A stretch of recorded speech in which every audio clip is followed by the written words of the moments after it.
사도행전 16장 25절에서 34절까지 말씀 교독하시겠습니다.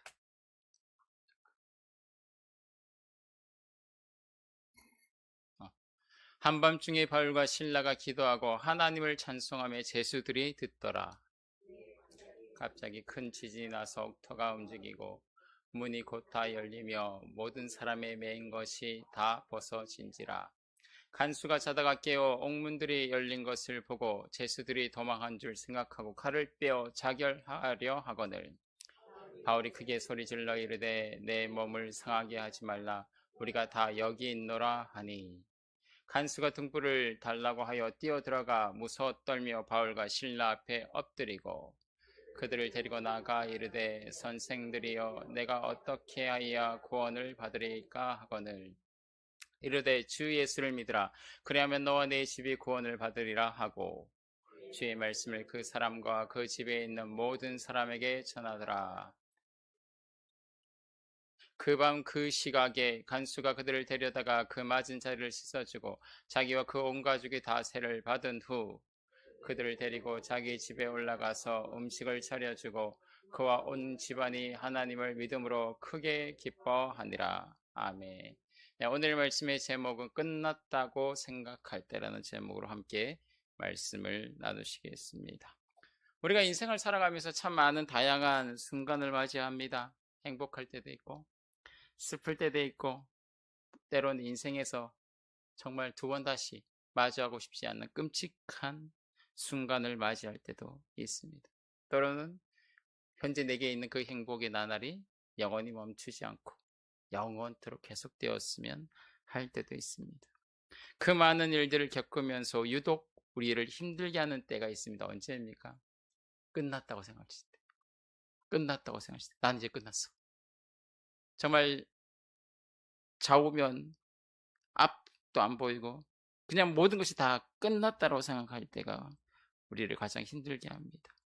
끝났다라는 그 말을 할 때 이때는 어쩌면 우리 인생의 최대의 위기가 찾아온 것과 같습니다. 다양한 이제 일단 지금 제가 말씀드리는 건 극단적인 겁니다. 이런 역사는 우리에게 안 일어나야겠죠. 극단적인 경우입니다. 어릴 때 이제 지금의 우리 젊은 친구들을 말겠죠. 감정을 제어하지 못하고 우발적으로 벌인 행동으로 인하여서 사고를 쳐서 인생의 빨간 줄을 긋는 상황입니다. 그 상황이 되면 그 친구들 어떻게 생각하겠습니까? 나 인생 끝났다. 18살, 20살에 나 인생 끝났어. 이제 나는 어떻게 살아야 할지 모르겠어. 아마 자신의 인생이 절단났다라고 아마 생각할 겁니다. 그리고 어른들, 특히 연세 드신 어른분들에게 대표적인 인생의 위기는 뭡니까? 보이스피싱과 같은 그런 일이 발생했을 때입니다. 내가 생각지도 않았는데 어떤 사람의 전화를 받고 그 전화가 받았는데 그게 나의 자녀일 수도 있고 나의 아들일 수도 있고 누군가의 그 말을 들었을 때 그 절박한 말에 마음과 생각이 모두 다 쏠려서 그대로 성금을 하고 난 이후에 그게 당했다는 사실을 알았을 때 어떻게 합니까? 나의 모든 것들을 다 잃어버렸기 때문에 그리고 그 마음의 상실감 때문에 나는 이제 끝났다고 생각하는 거죠. 내 인생이 끝났다라고 절망의 순간에 빠지게 됩니다. 그 외에도 어떤 이들이 격렬하게 의견을 다툼을 하다가 결국엔 부부가 싸우다가 헤어지는 경우 인생이 절단났다고 생각하게 되겠죠. 그 외에도 우리가 지금까지 제가 설명드린 것 외에도 우리가 인생에서 결코 겪고 싶지 않는 위기 상황이 이미 찾아오신 분도 있고 찾아오지 않은 분도 있습니다. 어쨌든 간에 상관없이 우리는 그러한 인생이 끝날 것만 같은 끝나는 사태가 바라지 않습니다. 일어나기를 바라지 않는다는 거죠. 그런 일을 겪게 되었을 때 우리가 잘 감당할 수 있을지 어느 누구도 장담할 수 없습니다. 오늘 말씀에 등장하는 한 간수장이 있고 그에게도 인생의 큰 위기가 찾아왔습니다. 그리고 또 한 사람이 바울과 실라에게도 인생의 큰 위기가 찾아왔습니다. 한 사람 이 간수와 그리고 또한 한 무리인 바울과 실라의 이 일행 앞에 동일하게 그 상황과 형편과 그 모든 것들은 다르지만 어쨌든 간에 그들의 인생에 큰 위기가 찾아왔고 그 위기를 대처하는 방식이 서로 다름을 우리는 분명하게 보게 됩니다. 그런데 여기서 우리는 이 말씀에 등장한 한 간수장은 자신의 인생이 끝났다라고 생각하고 그 인생의 끝난 시점에서 자신이 한 선택을 하게 됩니다. 그는 이러한 위기를 겪기 전에 그는 어떤 사람이었냐면 그리스 북부, 지금의 그리스의 북부에 있는 마게도냐에 있는 빌립보시에서 간수로 일하고 있었습니다. 그는 여느 때와 같이 충실하게 감옥에서 죄수를 관리하며 하루를 보내고 있었습니다. 어떤 한물의 사람들이 감옥에 들어오면서 간수의 인생에 큰 파장이 일어나게 됩니다. 이 한물의 사람은 누구입니까? 방금 제가 말씀드렸던 바울과 실라 부부입니다. 바울과 실라가 오긴다. 바울과 실라 부부가 아니죠. 제가 잘 말씀드렸는데 바울과 실라가 들어옵니다. 지금 제가 순간적으로 브르시길라와 아굴라 부부가 헷갈렸어요. 잠깐. 바울과 실라가 들어옵니다. 실라 남자입니다. 여자가 아닙니다. 오해하지 마시고요. 브르시길라와 아굴라, 브르시길라 남자고 실라 브르시길라 아굴라는 여자입니다. 어쨌든 바울과 실라 남자입니다. 실라. 그 두 사람이 오게 된다는 거죠. 이들은 어떤 일을 하고 있었습니까? 소아시아 지역에서 전도를 하고 있었습니다. 소아시아 지역은 어디냐면 지금의 터키의 남부 지역. 그러니까 해안 지역을 따라서 쭉 가게 되고요. 그 지역은 우리가 요한계시록에서 알고 있는 요한계시록에 나오는 7교회, 에베소 교회, 그 등등등등 그 교회들이 있는 그 지역에서 바울사도는 복음을 전하고 있었습니다. 소아시아 지역에서 전도를 하던 그들이 어떤 연유인지 그리스 북부 마게도냐 빌립보에 오게 됩니다. 소아시아 남서쪽 소아시아에 있을 때에 바울에게 그 밤중에 환상 중에 마게도냐 사람들이 나타나서 건너와서 도우라는 말을 하게 됩니다. 16장 8절에서 10절의 말씀입니다. 무시아를 지나 드로아로 내려갔는데 여기까지가 무시아를 지나 드로아까지는 터키 지역입니다. 그러니까 소아시아 지역인 거죠. 그 다음에 이제 밤의 환상이 바울에게 보이니 마게도냐 사람 하나가 서서 그에게 청하여 이르되 마게도냐로 건너와서 우리를 도우라 하거늘. 바울이 그 환상을 보았을 때 무리가 곧 마게도냐로 떠나기를 힘쓰니 이는 하나님이 저 사람들에게 복음을 전하라고 우리를 부르신 줄로 인정함이로라. 아멘. 마게도냐 사람들이 환상 중에 나타나서 건너와서 도우라는 말을 하였다는 거죠. 이 말은 단순히 그냥 환상 중에 보였다라는 것으로 우리가 치부할 수 없는 이유가 그 전까지 바울은 어디에서만 복음을 전했냐면 아시아 지역, 곧 소아시아 지역, 그러니까 예루살렘을 떠나 그 터키의 남부 해안 지역에 있는 곳들에서 복음을 전하고 그곳에 있는 에베소 교회, 보가모 교회 등의 그 교회들을 세우고 그들 가운데 전도를 하며 제자들에게 말씀을 가르침을 통해 하나님의 사람으로 세우는 일을 하였다는 거죠. 그는 유럽으로 건너가서 복음을 전하는 일이 역사가 아무것도 없습니다. 그러나 마게도냐 사람들의 환상 가운데 일어나서 그에게 와서 도우라는 말을 들었을 때 바울의 그 심령과 마음에 순종함이 일어났고 그것은 곧 바울의 전도의 역사가 확장되는 것을 의미한다는 거죠. 그러니까 소아시아를 넘어 이제 유럽으로 그 복음의 지형이 확장되어진 것을 의미하고 있습니다. 그리고 마침내 바울은 그 환상을 본 이후에 하나님의 그 말씀의 인도하심을 따라 아시아 지역을 넘어 유럽에 가서 복음을 전하기 시작합니다. 바울은 곧장 배를 타고 마게도냐의 첫 성인 빌립보에 이르러 복음을 전합니다. 그런데 이곳에 도착해서 바울과 실라는 큰 어려움에 처하게 됩니다. 바울은 이곳에 도착해서 순조롭게 복음을 전하지 못하고 감옥에 투옥당하였습니다.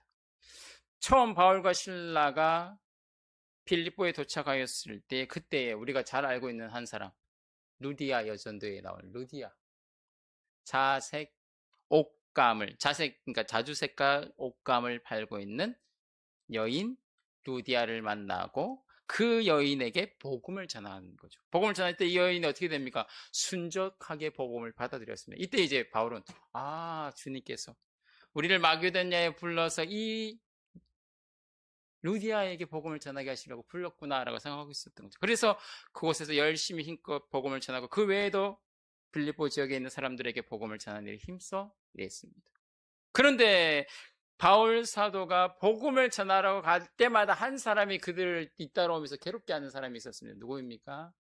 귀신 들린 한 여인, 곧 점을 치는 사람. 그러니까 지금으로 따지면 무당인 거죠. 무당인데 신통한 여인이었던 것 같아요. 너무나 신통해서 바울과 실라를 보자마자 이들의 정체를 단번에 알아버린 거죠.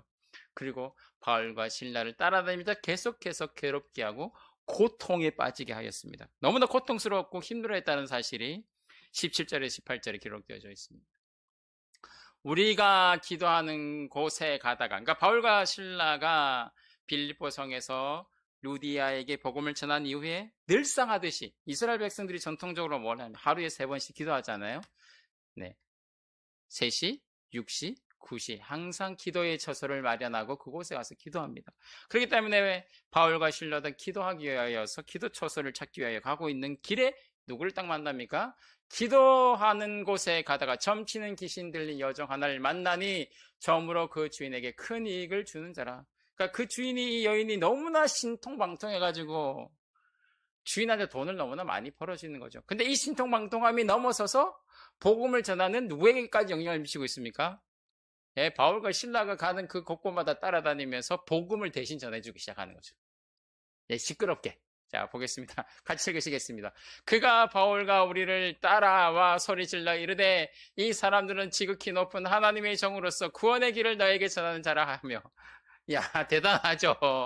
야, 귀신 들린 여자가, 예, 사탄을 따르는 이가, 예, 복음을 전하는 참 놀라운 역사가 일어나고 있습니다. 근데 이게 바울의 신라의 인내를 넘어서는 사태가 발생하는 거죠. 그 다음에 적혀져 있습니다. 이같이 여러 날을 하는지라.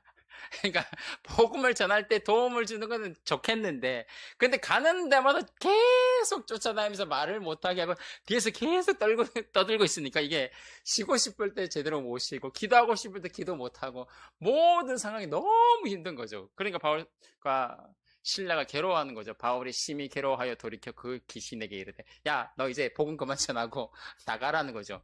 자, 그 다음에 말씀입니다. 예수 그리스도의 이름으로 내가 내게 명하노니 그에게서 나오라 하니 귀신이 즉시 나오느라. 참 바울 참 답답합니다. 복음 대신 전하고 있는데 왜 그것을 왜 쫓아내는지. 그러나 그 이유 우리가 명확하게 알 수 있죠. 아무리 우리 옆에서 여호와 증인이나 하나님의 교회, 신천지 교인들이 와가지고 막 예수님에 대해서 막 이야기한다고 그게 진실입니까? 아닙니다. 그 사람들 그것을 이용하여서 자신의 그 복음을 전하려고 한다는 거죠. 이 여인도 아무리 신통하고 방통한다 할지라도 이 여인이 예수 그리스도를 전한다는 사실을 보면서 사람들이 아는 거죠. 저 귀신 들린 저 무당이 저 사람의 입에서 이 두 사람의 정체에 대해서 이야기하고 있네? 신통한 사람이라는 사실을 사람들이 생각하지 않을까요? 한다는 거죠. 복음을 전하고 있긴 하지만 그 이면에는 진실된 복음이 아니라는 거죠. 오히려 사람들은 바라본다는 거죠. 이 여인이 정말 신통한 여자구나라고 생각할 수밖에 없다는 사실입니다. 그리고 또한 이 일로 인하여서 바울이 전하는 그 복음의 현장에 지장이 오는 사태가 발생했다는 사실입니다. 그래서 바울은 예수님의 이름으로 명하여서 그 여자의 몸속에 있는 귀신이 나오게 하였습니다. 그 결과 이 여인은 어떻게 되었습니까? 정신을 온전히 차리게 되었고 더 이상 쫓아다니면서 복음 전하는 일은 없었고 이 여인은 평범한 삶의 일상으로 돌아가게 됩니다. 그런데 그러한 기쁨도 잠시 이 일에 대하여 격노하는 사람이 있습니다. 누구입니까? 이 여종의 주인이라는 거죠. 자신의 돈벌이가 사라진 것에 분노하여 바울과 실라를 신고하였고 이 신고한 사실을 알게 된 관리가 와서 제대로 된 현장 조사와 검증도 하지 않은 채 바울과 실라를 붙잡아 가서 매질하고 옷을 벗기고 그를 감옥에 집어넣고 발에 찾고 그 쇠사슬을 묶어서 해버렸다는 거죠. 19절에서 24절의 말씀입니다. 예, 말씀이 기니까 교독하시겠습니다. 여종의 주인들은 자기 수익의 소망이 끊어진 것을 보고 바울과 실라를 붙잡아 장토로 관리들에게 끌어갔다가 상가들 앞에 데리고 가서 말하되 이 사람들이 유대인인데 우리 성을 신이 요란하게 하요. 그러니까 자초지종 설명 안 하고 이 사람은 그냥 유대인이야, 나쁜 놈들이야 라고 지금 매도하고 있는 거죠. 원래 그 당시 로마 땅에서 유대인들은 시끄러운 사람이었어요. 그러니까 항상 로마인들과 그 주변에 있는 식민지 그리고 속주에 있는 백성들은 저들은 항상 반란 분자라 생각했던 거죠. 그러니까 그냥 제쳐놓고 그냥 생각 없이 말을 하는 거죠. 21절입니다. 로마 사람인 우리가 받지도 못하고 행하지도 못할 풍속을 전한다 하거늘. 복음 전하는 것이 말이 안 된다는 거죠, 지금. 우리가 일찍 일어나 고발하니, 예, 무리가, 지금 당한 사람은 누구입니까? 한 사람인데, 그 사람의 그 주인과 관련된 연합된 그 무리들이 함께 고발하고 신고한 거죠. 상관들이 옷을 찢어 벗기고 매로 치라 하여. 그러니까 현장 조사도 제대로 일어나지 못하고 일단 이 관리들은 이 도시 안에 일어난 소요 사태와 혼란을 막기 위해서 그냥 무조건 잡아가지고 때리고 그냥 이 죄에 대하여 신문도 안 하고 그냥 감옥에 집어넣어버린 거죠. 많이 친 후에 옥에 가두고 간수에게 명하여 든든히 지키라 하니 그가 이란 명령을 받아 그들을 깊은 옥에 가두고 그 발을 착고에 든든히 채웠더니. 여기까지는 바울과 실라 안에 이제 찾아온 위기가 되는 거죠. 우리는 여기에서 두 사람에게서 이 위기에 어떻게 대처하는가를 보게 됩니다. 자, 앞에서 말씀드린 것처럼 첫 번째, 간수도 위기를 겪게 될 것이고, 두 번째, 바울과 실라도 위기를 겪게 됩니다. 근데 가장 먼저 위기를 겪는 자는 바울과 실라입니다. 이들에게서 간수와 바울에게서 다른 점을 우리가 먼저 발견하게 됩니다. 첫 번째, 서로 다른 신분입니다. 한 사람은 감옥을 지키는 간수이고 한 무리는 죄를 지은 죄수입니다. 간수는 감옥을 지키며 죄수를 감시하는 사람입니다. 그리고 반대로 바울의 일행은 죄를 지어서 발에 착고를 매어서 감옥에 갇혀 행동의 제약을 받고 있는 사람이라는 거죠. 그러니까 방금 제가 설명드린 대로 말씀드리면 간수는 자유롭게 자신이 맡겨진 그 직임대로 행동하고 일하는 사람들이고 바울과 실라는 감옥에 갇혀서 억울하게 갇혀 매여 있고 자신의 행동에 제약을 받는 상황입니다. 서로 다른 신분을 가진 간수와 바울 일행은 전혀 함께 공존할 수 없는 관계 속에 있다는 거죠. 한 사람은 위기요, 한 사람은 아무 일상이 없는 그냥 평범한 삶의 일상이 있다는 거죠. 그러나 이들의 관계가 감옥에서 발생한 한 사건으로 뒤바뀌게 됩니다. 분명 저는 여러분에게 간수는 감옥을 지키며 죄수를 감시한 사람이라고 말씀드렸습니다. 그리고 그는 자유민의 신분을 갖고 있는 사람입니다. 반대로 바울과 실라는 억울하게 감옥에 투옥되어 있는 죄수의 신분이요 행동의 제약을 가지고 있습니다. 바울과 실라가 만약 그 상황에서 감옥에 갇혀 있는 상황이라면 어떤 행동을 해야 합니까? 자, 여기 계신 분들, 내가 갑자기 억울하게 경찰이 나를 붙잡아 갔어요. 근데 갔는데 내가 누군가의 호주머니에 돈을 훔친 것도 아니고 그냥 옆에 아줌마랑 같이 앉아 있었는데 그 아주머니가 그냥 급하게 버스를 타느라고 가버렸어. 그래서 제가 그 가방이 어떻게 할지는 몰라 들고 경찰서에 갔어요. 근데 경찰관이 이거 당신이 훔친 거 아닙니까? 라고 말을 하면서 못 가게 하는 거예요. 그러면서 경찰이 그 가방을 열어가지고 그 가방에 있는 주인과 연락을 해서 그 사람이 오게 했어요. 근데 그 사람은 가방이 잃어버린지도 모르는 거예요.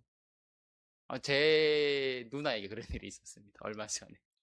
누나가 옆에 있는 아주머니랑 어떻게 하다가 그 아주머니가 휴대폰을 두고 갔어. 근데 누나가 이거 어떻게 하면 좋을까 하다가 그냥 경찰서 갖다 줬는데 경찰이 하는 당신 이거 훔친 거 아니냐고. 그러면서 조서 쓰고 해갖고 못 가게 하는 거예요. 그래서 이제 나는 아무 잘못 없다고 막 이야기하고 있는데 경찰관이 어떻게 해서 이제 그 핸드폰을 가지고 전화를 딱 걸었는데 주인은 휴대폰 잃어버린지도 모르는 거야. 그러니까 이제 이야기하는 거야. 보십시오. 이 사람이 휴대폰 잃어버린지도 모르고 있는데 나 잘못 없죠? 아니라고. 그래도 이 사람이 와야 들어야 해결하니까 당신은 여기 있어야 된다. 어디 못 간다고. 그래서 경찰서에서 한 2시간 동안 진짜 억울함과 죄수의 신분으로 앉아 있는 거죠. 근데 그 사람이 와가지고 내가 핸드폰 잊어버렸네. 난 집에 와서도 몰랐고 2시간 지나면서도 몰랐는데 경찰관님께서 전화하셔서 나 알았어요. 그러고 나서 이제 어떻게 막 상황이 잘 해결되고 그리고 이 여자분은 이제 어쨌든 간에 자기 핸드폰을 찾았으니까 미안해서 음료수라도 사줄 테니까 드시고 가시라니까 안 먹고 너무 화가 나서 집에 온 거죠. 자, 지금 바울과 실라의 상황은 이 상황을 일단 뛰어넘어온 거잖아요. 정말 상상할 수 없는 지금 상황에 처해 있는 상황입니다. 자신의 그 모든 상황이 이러한 상황에 처해 있다면, 정말 상상할 수도 없는 정말 감옥에 투옥되어 있고 억울한 심정과 상황에 처해 있다면 여러분들 어떻게 하시겠습니까? 난리 나겠죠. 나 억울한 보소하고 어떻게든 집에 전화하고 내가 아는 사람들 통해서 내 억울함, 그리고 어떻게 해서든 증인들 찾기 위해서 온갖 발뒤등 뛰겠죠. 근데 이 상황에서 바울과 실라는 뭐 하고 있습니까? 참 이해할 수 없어요. 이거는 저도 이해할 수 없는 거예요. 뭐 하고 있습니까? 찬송과 기도하고 있습니다. 참 대단한 사람들입니다. 25절입니다. 한밤중에 바울과 실라가 기도하고 하나님을 찬송하며 제수들이 듣더라. 자, 핵심 단어가 뭡니까? 한밤중에. 그 말은 뭡니까? 잠도 안 자고 그 밤에도 기도하고 찬송하고 있다라는 거죠. 바울과 실라는 감옥에서 기도하고 찬송할 수 없는 상황에 분명하게 처해 있습니다. 자신들은 억울하게 끌려왔고 억울하게 맞았고 자신들이 그 상황에서 고통을 당하고 있습니다. 이 상황에서, 이 말도 안 되는 상황에서 어떻게 기도하고 찬송을 할 수 있습니까? 누가 보아도 할 수 없는 상황이라는 거죠. 이런 위기에서도 찬양과 기도할 수 있다는 게 놀라운 일이라는 사실입니다. 아까 말씀드린 것처럼 대부분의 사람들은 그 상황에서 자신의 무고함을 주장하고 살려달라고 말할 것이고, 그뿐만 아닙니까? 바울과 실라는 어떤 사람들이냐면 로마 시민권자입니다. 로마 시민권자는 부당하게 재판을 받지 않고 매를 맞거나 감옥에 투옥되지 아니할 권리를 가지고 있습니다. 근데 그 상황에서 바울과 실라가 자신이 로마 시민권자임을 말하고 풀려나기 위해서 할 수 있는데 그들은 이 행동을 씁니까?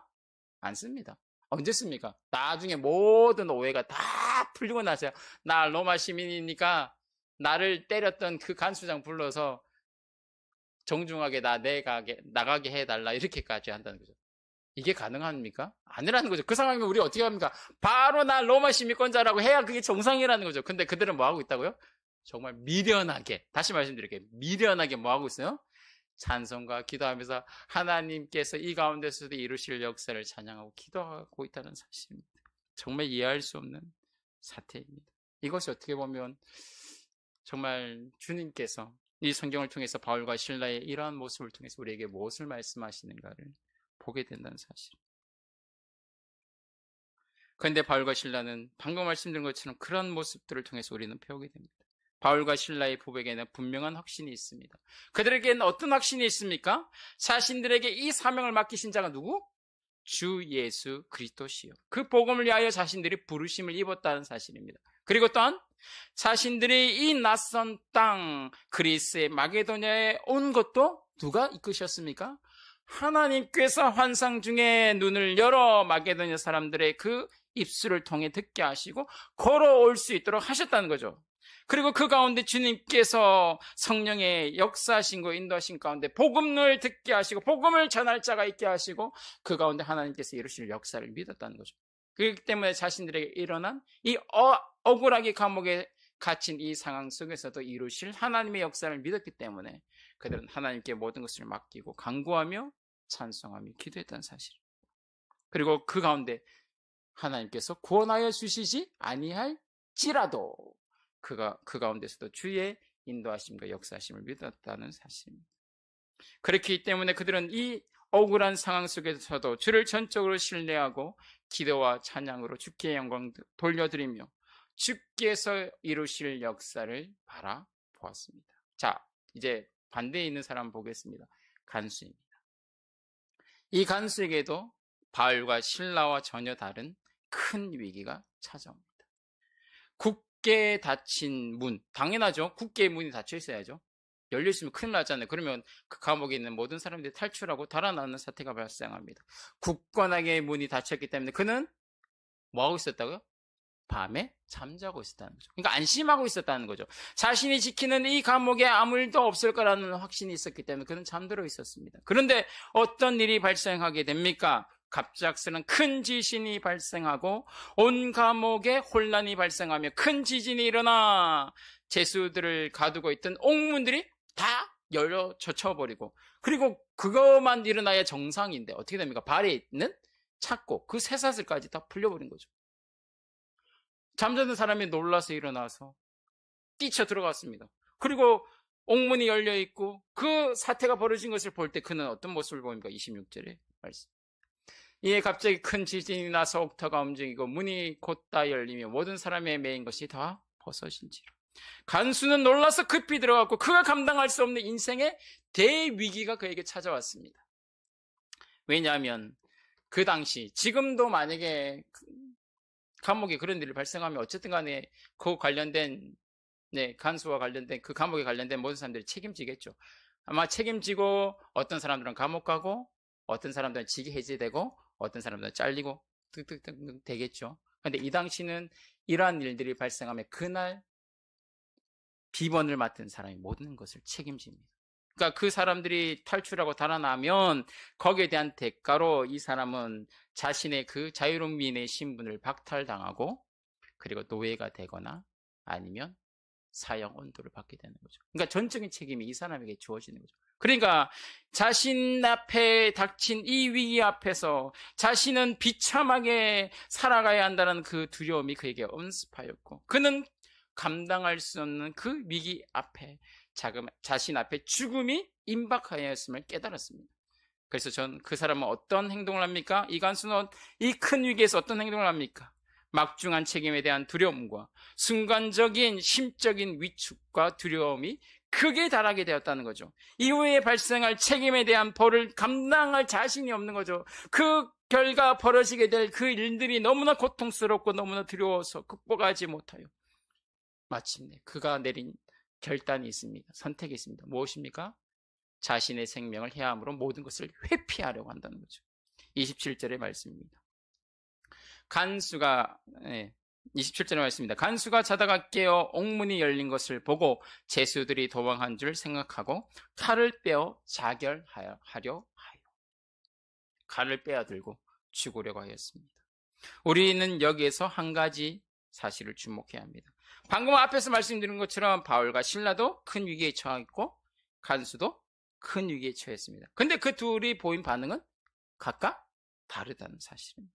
바울과 간수가 각각 큰 위기를 겪고 있음에도 그 위기를 대처하는 자세가 극명하게 달라집니다. 한 무리 곧 바울과 실라는 큰 위기 속에서도 주의 이름을 부르고 찬송하며 기도함을 통해 하나님께서 그 모든 역사 가운데 인도하실 것을 믿었고 이 위기 가운데서도 이 위협 가운데서도 하나님께서 이루실 그 역사를 바라보면서 오직 주만 바라봤다는 거죠. 근데 그 반대에 있는 이 간수는 스스로 생명을 해하고 모든 상황에서 회피하려 했다는 건 사실입니다. 바울이는 하나님께서 소아시아에서 마게도네 땅으로 불러 복음을 전하게 하시는 이유와 목적에 대한 분명한 확신이 있었기 때문에 그 위기 가운데서도 주를 바라보았습니다. 그 어떤 두려움 속에서도 건지시고 살리실 것을 믿었다는 사실입니다. 그러나 그 반대에 있는 간수는 스스로 이 위기를 헤쳐나갈 수 있는 힘과 능력이 없었고 그 위기 가운데서 스스로 생명을 해함을 통해 모든 것을 버리려고 했다는 거죠. 끝내려고 했다는 거죠. 자, 다시 말씀드리겠습니다. 이 상황에서 우리는 어떤 선택을 하시겠습니까? 곰곰이 생각해 봐야 합니다. 방금 지금 제가 이렇게 말씀드리니까 나는 믿음이 좋으니까 나 예수님 믿으니까 바울과 실라 같은 선택한다고 말합니다. 그런데 우리 정말 당당하게 바울과 실라 같은 선택할 수 있을까요? 아닙니다.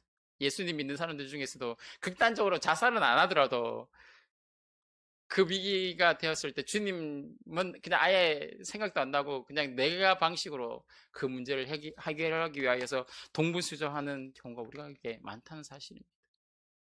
제가 방금 말씀드렸던 그 간수처럼 극단적인 상황 아니더라도 정말 그 큰 위기 속에서 찬송하고 기도하고 와서 할 수 있어요?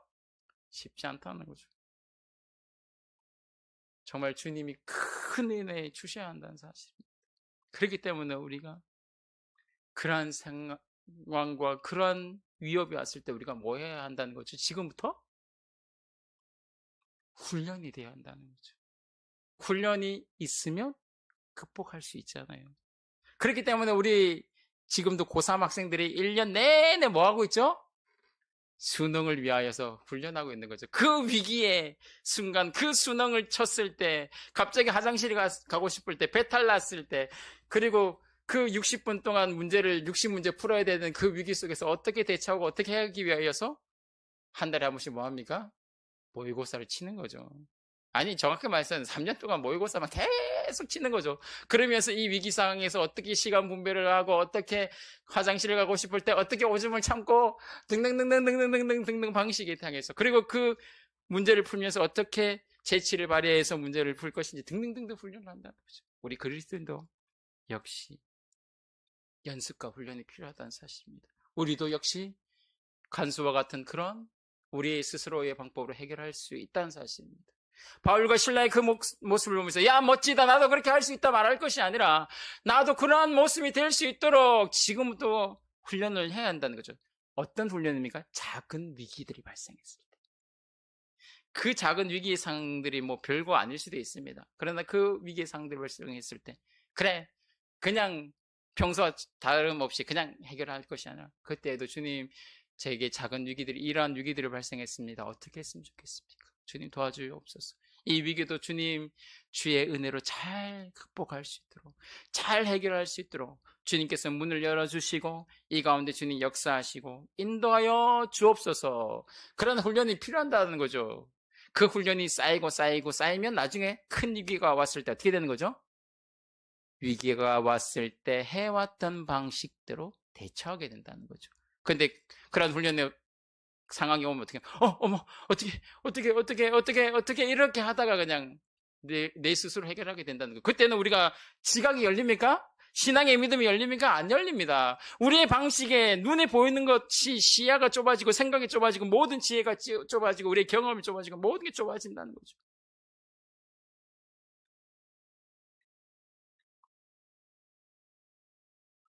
큰 위기 속에서도 기도와 찬양으로 주께 영광 돌리며 그 훈련의 연습을 통해 바울과 실라가 뭘 했다고요?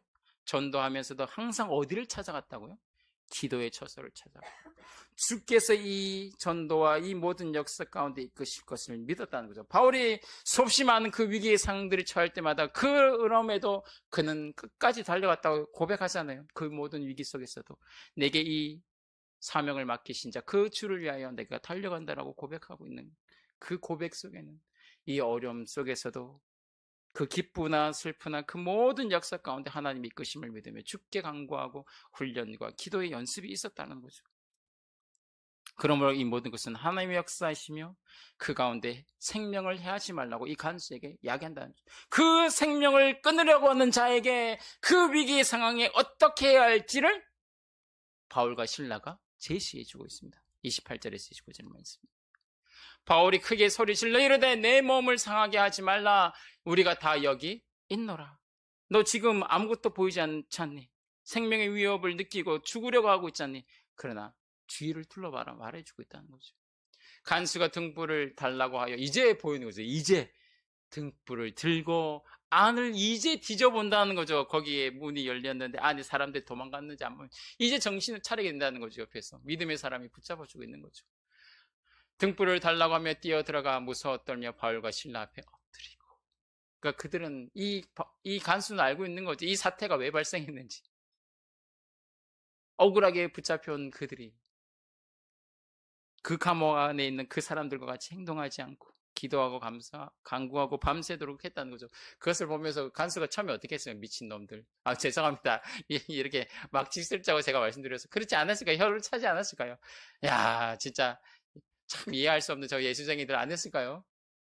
그러면 그래 너희들 알아서 해라. 근데 잠들었는데 그 역사가 일어났고 그 가운데 와서 말하고 있는 그 바울과 실라를 본 이후에 그들이 이 간수가 말하는 거죠. 이 사람들이 그 기도하고 구한 이가 누군지를 생각하게 되는 거죠.